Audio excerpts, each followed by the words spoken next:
This is the Jocko Underground Podcast, number 9, with Echo Charles and me, Jocko Willink.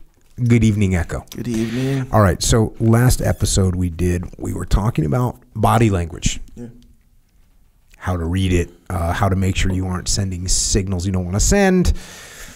But it was from almost from a leadership perspective, interpersonal relationship scenario, how you're going to read somebody, you're negotiating, like this kind of thing, right? Mm-hmm.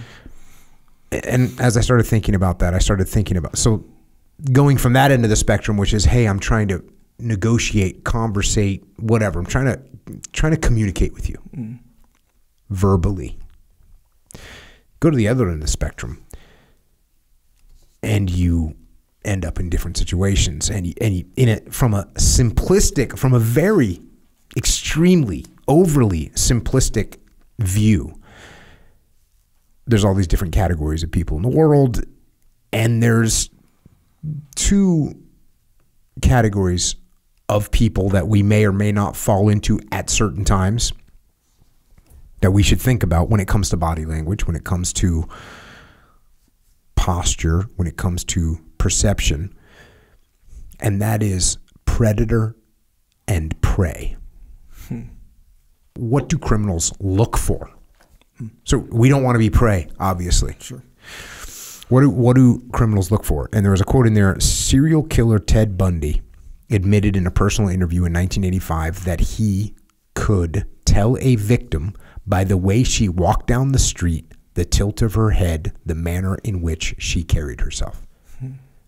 He's observing the way she's walking and her posture, and that's how he's selecting his victims. Victim selection. Research corroborates the reality that criminals do, in fact, look for or at least notice certain traits when selecting potential victims.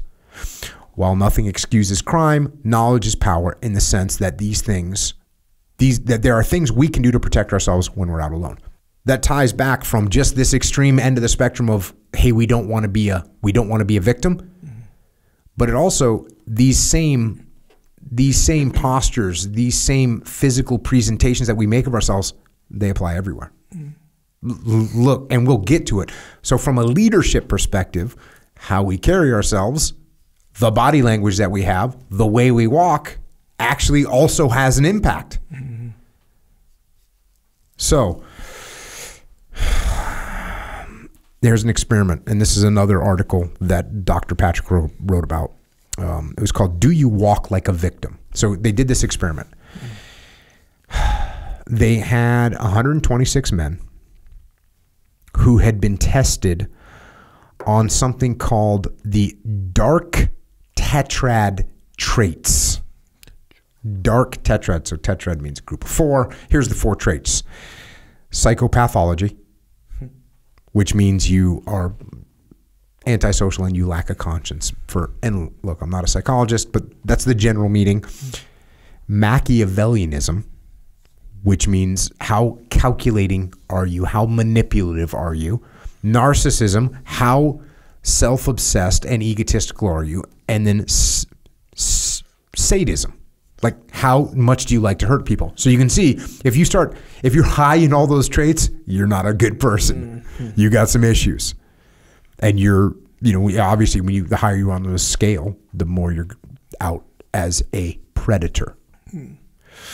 So they took these guys, these men, who had been kind of measured for these, and then they showed these guys, individually, videos of 8 women who are walking down like a hallway from behind. So you don't see their face, you can't really judge their face, you're just purely based on how they walk.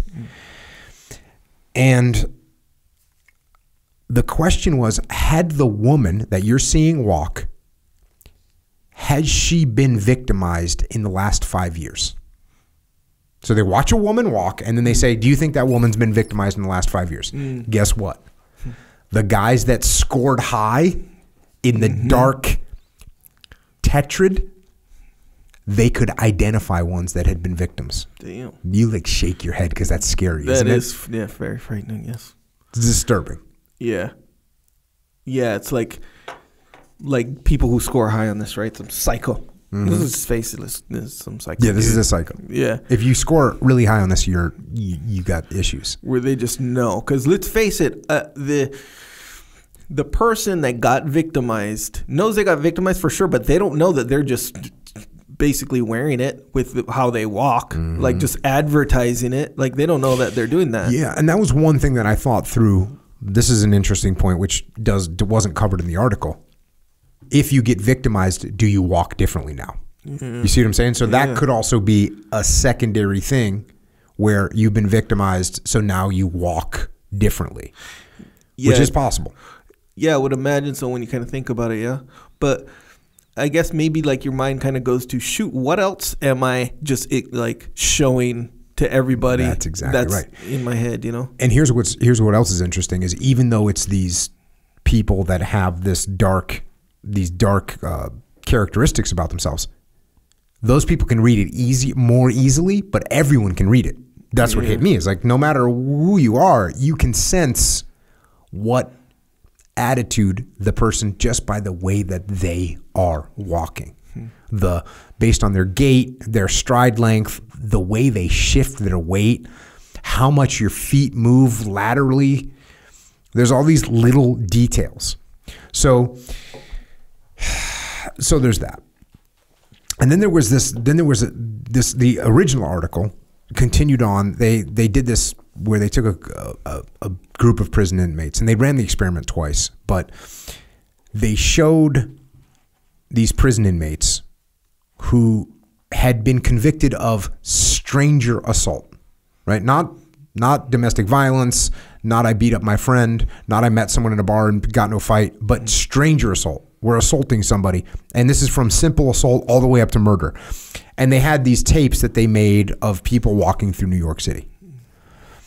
And what they did was try to figure out who these violent criminals would attack.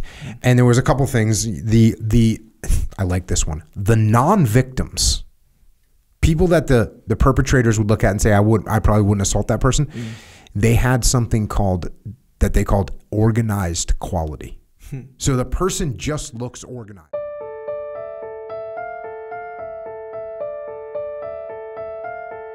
That is a little excerpt of what we are doing on the Jocko Underground podcast. So if you want to continue to listen, go to jockounderground.com and subscribe. And we're doing this to mitigate our reliance on external platforms so we are not subject to their control. And we're doing it so we can give you more control, more interaction, more direct connections, better communications with us, strengthen this legion of troopers that are in the game with us. So thank you. It's jockounderground.com.